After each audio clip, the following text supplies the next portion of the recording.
नमस्कार दोस्तों। आज हम इस वीडियो में बात करेंगे दैनिक जीवन में कुछ उपयोगी यौगिक व रसायन। तो दोस्तों, हम अपने घरेलू दैनिक जीवन में विभिन्न प्रकार के रसायनों का प्रयोग करते हैं या यौगिकों का प्रयोग करते हैं जिसका हमें पता ही नहीं होता। उस यौगिकों का क्या महत्व है, क्या उपयोग है, कैसे वो बनाए जाते हैं, उसका वर्णन हम इस वीडियो में करेंगे। देखिए दोस्तों, वो कौन कौन से यौगिक हैं। तो दैनिक जीवन में कुछ उपयोगी यौगिक या रसायन। देखिए दोस्तों, पहले ही बात हम करते हैं सोडियम क्लोराइड की। तो ये एक रासायनिक नाम है सोडियम क्लोराइड, जिसका साधारण नाम है साधारण नमक और उसका सूत्र है NaCl।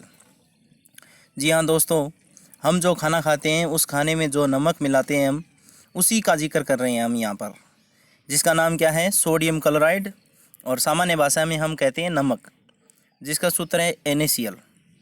तो NaCl क्या है, कैसे बनाया जाता है, किस प्रकार हम उपयोग करते हैं, किन किन पदार्थों के काम आता है, उसका हम इस वीडियो में जिक्र करते हैं।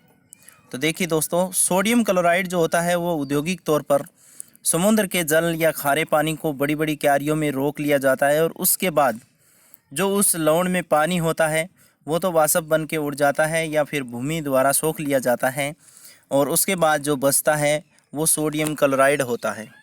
और सोडियम क्लोराइड ये प्राप्त करने की विधि है। तो सोडियम क्लोराइड प्राप्त कैसे किया जाता है दोस्तों, देखिए, यानी समुद्र का जल जो होता है वो खारा पानी होता है, उसको बड़ी बड़ी क्यारियाँ बना ली जाती है, और उसके बाद उस पानी में जो कि ये नमक है वो उसका जो पानी जो होता है वो वाष्प बन के उड़ जाता है या फिर भूमि द्वारा सोख लिया जाता है, जिसके बाद जो बचता है वो सोडियम क्लोराइड प्राप्त होता है। तो सोडियम क्लोराइड वो शुद्ध नमक नहीं होता दोस्तों, उसमें जो प्राप्त होता है वो अशुद्धि वाला नमक होता है। तो अशुद्धि किसकी होती है, मैग्नीशियम क्लोराइड, कैल्शियम क्लोराइड, इनकी अशुद्धि होती है। तो हम क्या करते हैं, उसके बाद उसको बड़े पात्र में लेते हैं। जो अशुद्ध नमक होता है उसको बड़े पात्र में यानी लेते हैं। क्यों? क्योंकि शुद्ध नमक प्राप्त करना होता है हमें। तो बड़े पात्र में लेकर उसमें यानी सोडियम हाइड्रोक्साइड जो होता है उसके साथ यानी HCl गैस प्रवाहित करते हैं, जिसके फलस्वरूप क्या प्राप्त हो जाता है, शुद्ध नमक प्राप्त हो जाता है या सोडियम क्लोराइड प्राप्त हो जाता है। और उस शुद्ध नमक की pH जो होती है वो होती है दोस्तों 7। pH 7 होती है। 7 क्यों होती है, ये हम पिछले वीडियो में भी वर्णन कर चुके हैं कि जब किसी प्रबल अम्ल और प्रबल क्षार के संयोग से जो भी रासायनिक पदार्थ बनता है उसका pH मान हमेशा ही 7 होता है। तो इसके अंदर जो रासायनिक अभिक्रिया होगी वो कैसे होगी, देखिए दोस्तों, सोडियम क्लोराइड जो होता है उसमें HCl गैस प्रवाहित करते हैं। सोडियम हाइड्रोक्साइड के अंदर HCl गैस प्रवाहित करते हैं, जिससे यानी साधारण नमक NaCl प्राप्त होता है। साथ में H2O जल होता है, जल भाप बनकर उड़ जाता है और साथ में हमें शुद्ध नमक प्राप्त हो जाता है। यह था दोस्तों सोडियम क्लोराइड। अब इसके गुण देखते हैं कि इस क्या गुण है इसमें, यानी जिसके कारण हम इसको काम में लेते हैं। एक तो ये श्वेत पदार्थ है दोस्तों। हम नमक खाते हैं, देखा होगा आपने, वो श्वेत रंग का होता है, वो भी ठोस होता है। इसका गलनांक जो होता है वो उच्च होता है, 1081 केल्विन होता है। जल में ये विलेय है। हम पानी में डालकर अगर जैसे नींबू पानी बनाते हैं या सब्जी में डालते हैं या कैसे भी पानी में अगर उसको घोला जाए तो वो विलेय हो जाता है। अगर जलीय विलयन में हम इसको विद्युत धारा प्रवाहित करके देखें तो ये आयनित भी होता है दोस्तों, यानी सोडियम अलग हो जाता है और क्लोरीन क्या हो जाता है, अलग हो जाता है, तो ये आयनित भी होता है। इसके उपयोग क्या हैं, तो उपयोग देखिए दोस्तों, पहला है भोजन को स्वादिष्ट बनाने में। अगर भोजन में नमक नहीं डालेंगे हम तो भोजन स्वादिष्ट नहीं होगा। इसी तरीके से दूसरा है हिमीकरण मिश्रण बनाने में। तीसरा है खाद्य परीक्षण में, जैसे हम अचार आदि डालते हैं तो उसमें हम नमक का प्रयोग करते हैं ताकि वो सामग्री खराब न हो। इसका एक उपयोग अन्य लवणों की प्राप्ति के रूप में, अगर हम कच्चे पदार्थ का उपयोग करते हैं तो इसी का प्रयोग करते हैं, यानी जो अन्य लवण हैं उसकी अगर हम प्राप्ति करें या उसको प्राप्त करें, उसका उपयोग करें, तो हम कच्चे सामग्री के रूप में सोडियम क्लोराइड का उपयोग करते हैं। किस किस में करते हैं दोस्तों, देखिए sodium hydroxide, sodium carbonate, sodium hydrogen carbonate, calcium ऑक्सोक्लोराइड आदि में हम इसका प्रयोग करते हैं। तो दोस्तों आपके समझ में आ गया होगा कि सोडियम क्लोराइड ये क्या है, किस प्रकार इसका उपयोग किया जाता है। इसी की बात हम करते हैं, जो साधारण नमक होता है अपने घर का, उसी की बात हमने की है। आगे हम बात करते हैं दूसरा हमारे घर का साधारण, जो सामान्यतः हम कह सकते हैं उसको कास्टिक सोडा। तो देखिए दोस्तों क्या है वो, जिसका नाम है सोडियम हाइड्रोक्साइड, जिसको साधारण भाषा में कहते हैं कास्टिक सोडा, और उसका सूत्र है NaOH। तो क्या होता है दोस्तों कि औद्योगिक स्तर पर सोडियम हाइड्रोक्साइड की प्राप्ति जो हम कर रहे हैं, तो उसको कैसे करते हैं, तो उसका पानी जो होता है वो नमक में घोलकर उसमें विद्युत धारा प्रवाहित करते हैं। यानी नमक के पानी को घोलकर उसमें विद्युत धारा प्रवाहित करते हैं, तो जिससे यानी किसकी प्राप्ति हो जाती है, सोडियम हाइड्रोक्साइड की। इस अभिक्रिया में क्या होता है दोस्तों, एक तो क्लोरीन गैस बनती है, दूसरा बनता है NaOH क्षार, और इस क्लोरीन और क्षार बनने के कारण इसको क्लोर क्षार अभिक्रिया भी कहते हैं। तो देखिए दोस्तों, इस अभिक्रिया में निकलने वाली जो H2 गैस होती है वो कैथोड पर मुक्त होती है, और NaOH यानी सोडियम हाइड्रोक्साइड और क्लोरीन जो होता है वो एनोड पर मुक्त होते हैं या निकलते हैं। तो ये कैथोड एनोड आप जानते ही होंगे दोस्तों, यानी जैसे हम बैटरी की बात करें तो बैटरी में एक धनावेश यानी प्लस होता है और एक ऋणावेश यानी माइनस होता है, उसी तरीके से ये भी कैथोड और एनोड होते हैं। अब इसके समीकरण देखते हैं दोस्तों। जैसे ही सोडियम क्लोराइड में यानी जलीय विलयन डाला जाए, यानी पानी डाला जाए H2O, और उसके बाद उसमें विद्युत धारा प्रवाहित की जाए, तो क्या बन जाता है दोस्तों, सोडियम हाइड्रोक्साइड NaOH, और प्लस में बनती है क्लोरीन और हाइड्रोजन। तो सोडियम हाइड्रोक्साइड का निर्माण किया जाता है। आगे देखिए दोस्तों इसके गुण। पहला गुण है, ये भी श्वेत चिकना ठोस पदार्थ है। इसका गलनांक कितना होता है, 591 केल्विन होता है। ये भी जल में विलय है दोस्तों, और ये भी आयनित होता है, और आयनित होकर सोडियम और हाइड्रोक्साइड यानी OH नेगेटिव और Na पॉजिटिव आयन देता है। इसके क्रिस्टल क्या होते हैं, परस्वेद होते हैं दोस्तों, इसके क्रिस्टल परस्वेद होते हैं। अब दोस्तों इसका उपयोग हम कहाँ कहाँ कैसे करते हैं वो देखिए। हमारे घरों में साबुन आती है, कागज़ होता है, अपमार्जक यानी सर्फ होती है, सिलक उद्योग, इनमें इसका उपयोग किया जाता है। दूसरा उपयोग है दोस्तों इसका कि पेट्रोलियम पदार्थों के शुद्धिकरण में भी इसका उपयोग किया जाता है। वसा एवं तेलों के निर्माण में भी इसका उपयोग किया जाता है। बॉक्साइड एशक से एल्युमिनियम के धातुकर्म यानी शुद्धिकरण में भी इसका उपयोग करते हैं। प्रयोगशाला अभिकर्मक के रूप में इसका प्रयोग किया जाता है। ये बात एक ध्यान रखने वाली दोस्तों है, सभी यानी जितने भी रासायनिक पदार्थ हैं जो हमारे दैनिक जीवन में काम आते हैं, उसका लगभग सभी का प्रयोग है वो हमेशा याद रखना दोस्तों, प्रयोगशाला में होता है। प्रयोगशाला में सभी अभिकर्मकों का प्रयोग होता है। आगे हम बात करते हैं दोस्तों कैल्शियम ऑक्सीक्लोराइड, जिसका सूत्र है CaOCl2, जिसको हम कहते हैं साधारण भाषा में विरंजक चूर्ण, और जिसका इंग्लिश में नाम है ब्लीचिंग पाउडर। तो देखिए दोस्तों, एक ही रसायन के कितने नाम हो गए, कैल्शियम ऑक्सीक्लोराइड रासायनिक नाम, विरंजक चूर्ण इसका सामान्य नाम, ब्लीचिंग पाउडर इसको इंग्लिश में कहते हैं, और इसका सूत्र है CaOCl2। कैसे प्राप्त किया जाता है, जब शुष्क भुजे हुए चूने में क्लोरीन गैस की अभिक्रिया करवाई जाती है, यानी शुष्क भुजा हुआ चूना कौन सा होता है दोस्तों, कैल्शियम हाइड्रोक्साइड, और उसमें क्लोरीन की अभिक्रिया करवाई जाती है तो विरंजक चूर्ण प्राप्त होता है। देखिए इसके समीकरण, ये है कैल्शियम हाइड्रोक्साइड यानी भुजा हुआ चूना, और इसके अंदर हमने डाला क्लोरीन, जिससे किसका निर्माण हुआ, विरंजक चूर्ण, जिसका सूत्र क्या है CaOCl2, साथ में क्या निकला, जल। तो ये दोस्तों भुजे हुए चूने में अगर क्लोरीन गैस प्रवाहित की जाए तो कैल्शियम ऑक्सोक्लोराइड या फिर विरंजक चूर्ण का निर्माण होता है। इसके कुछ गुण हैं, अन्य पदार्थों की भांति इसके भी गुण हैं। तो गुण है क्या, ये ठोस पीले रंग का तीक्ष्ण गंध वाला पदार्थ है। कैसा पदार्थ है, पीले रंग का है, तीक्ष्ण गंध यानी तीखी गंध आती है। वातावरण में अगर इसको खुला छोड़ दें तो ये क्या देता है, क्लोरीन गैस देता है दोस्तों। क्या देता है, क्लोरीन गैस। ठंडे जल में ये क्या है, घुलनशील है। इसी तरीके से दोस्तों तनु अम्लों के साथ ये क्या करता है, अभिक्रिया करता है और क्लोरीन गैस देता है। कैसे देता है, देखिए कैल्शियम ऑक्सोक्लोराइड इसकी अभिक्रिया तनु अम्ल H2SO4 के साथ करवाई जाए तो कैल्शियम सल्फेट बनाएगा, साथ में जल बनाएगा और ये क्लोरीन गैस देगा।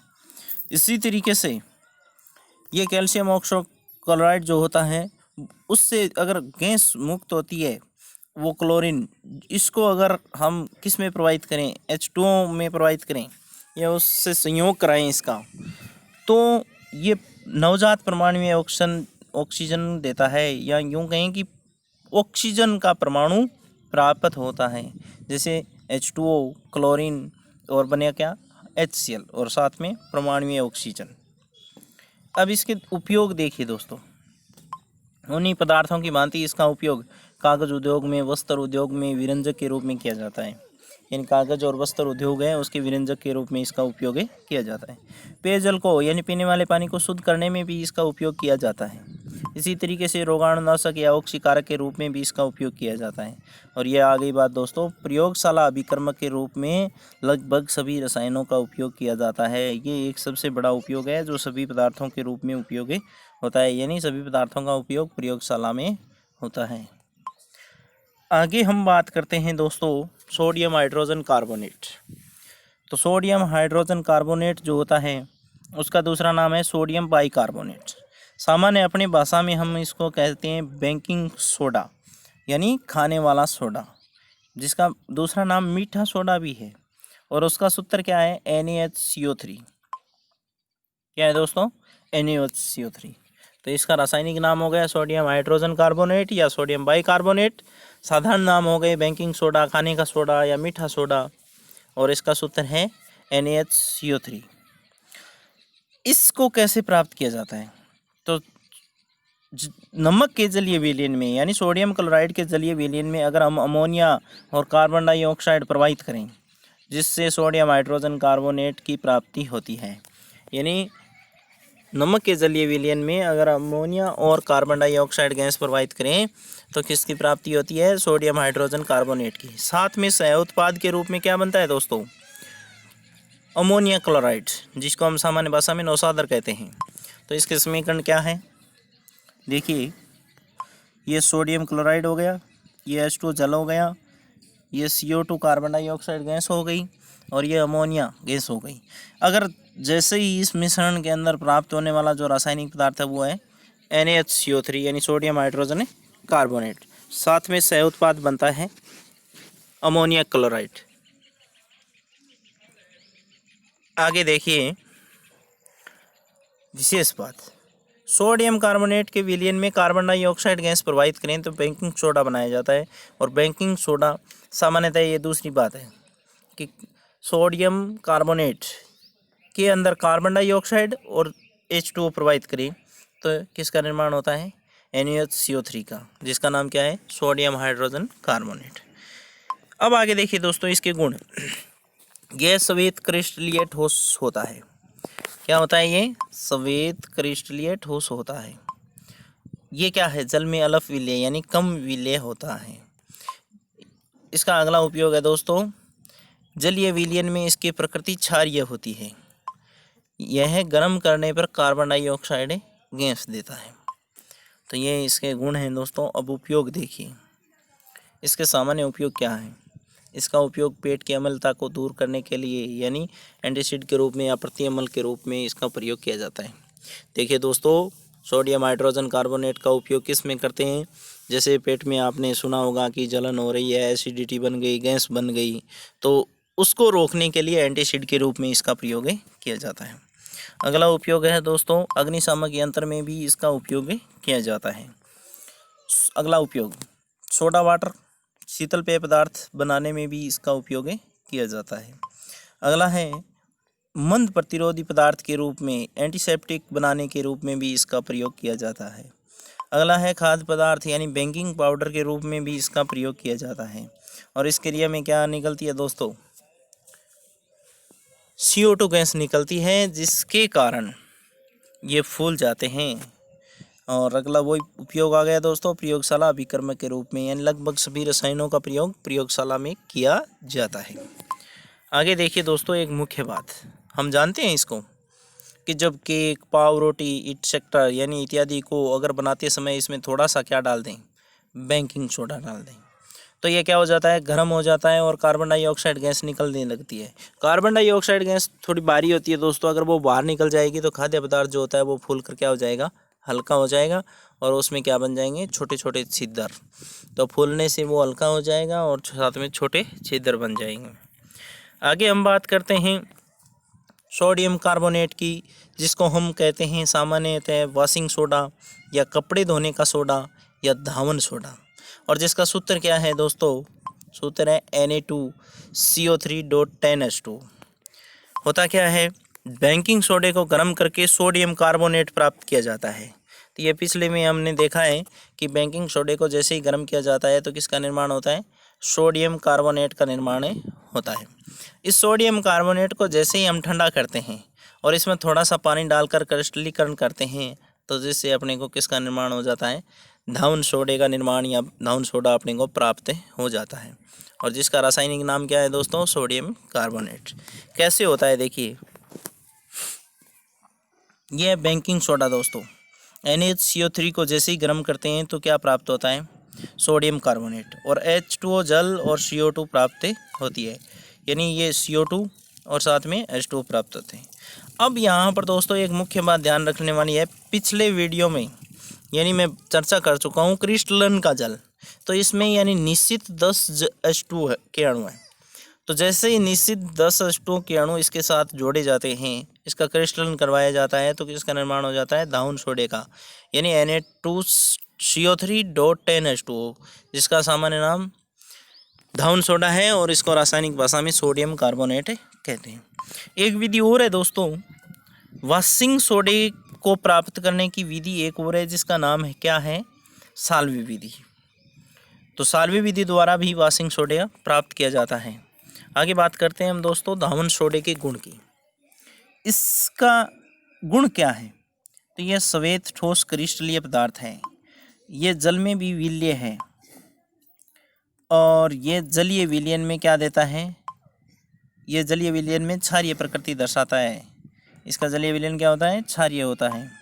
इसी तरीके से अगला यानी मुख्य बात देखो दोस्तों कि गर्म करने पर यह क्रिस्टल जल त्याग देता है और सोडा ऐश बनाता है। जो 10H2O होता है ना वो त्याग देता है, तो 10H2O जैसे ही यानी त्यागेगा 373 केल्विन पर गर्म करने पर तो सोडा ऐश का सूत्र क्या होगा दोस्तों, Na2CO3। अब इसके उपयोग देखते हैं, उपयोग क्या है। इसका उपयोग है रसोई घर में बर्तन साफ करने, कपड़े साफ करने में इसका उपयोग किया जाता है। अगला उपयोग कागज़, पेंट, अपमार्जक और वस्त्र उद्योग में भी इसका उपयोग किया जाता है।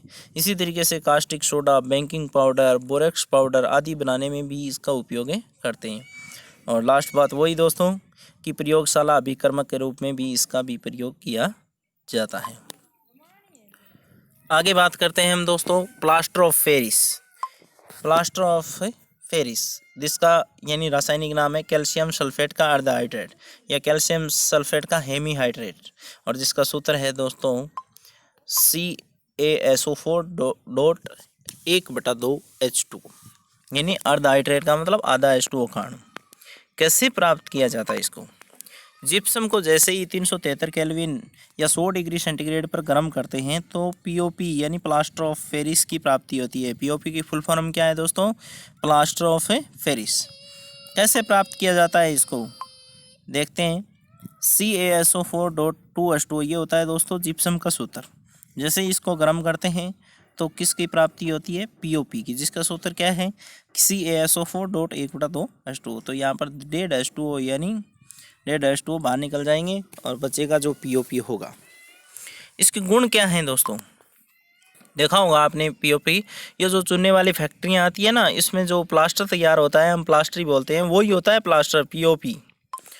इसका गुण क्या है, ये ठोस चिकना पदार्थ है, श्वेत रंग का होता है, ठोस होता है, चिकना पदार्थ है। जल में मिलाने पर 15-20 मिनट में ही ये जमकर क्या हो जाता है, ठोस। तो POP वाली फैक्ट्रियों में जो दोस्तों सैंपल लेते हैं ना कि ये कितना उपयोगी पदार्थ है, तो उसको पानी में जैसे ही घोलकर घोल बनाया जाता है और उसके बाद उस 10-15 मिनट बाद उसको सुखाया जाता है और उसके बाद तोड़कर देखा जाता है उसको कि ये कितना अच्छा है, कितनी कैसी क्वालिटी है इसकी। तो ये इसके गुण हैं दोस्तों। अब उपयोग की बात करते हैं। POP का उपयोग टूटी हड्डियों को जोड़ने के लिए, चिकित्सा क्षेत्र में किया जाता है। जिस दोस्तों कोई एक्सीडेंट होता है और होता है, हाथ या पैर की हड्डियाँ जोड़ दी जाती है, हम बोलते हैं ना पट्टा किया जाता है, पक्का पट्टा, ये प्लास्टर चढ़ाया है, वो ही होता है ये पीओपी, टूटी हुई हड्डियों को जोड़ने के लिए इसका लेप कर दिया जाता है। तो वो हड्डियाँ क्या होती है, वहीं जुड़ जाती है, हिलती नहीं है।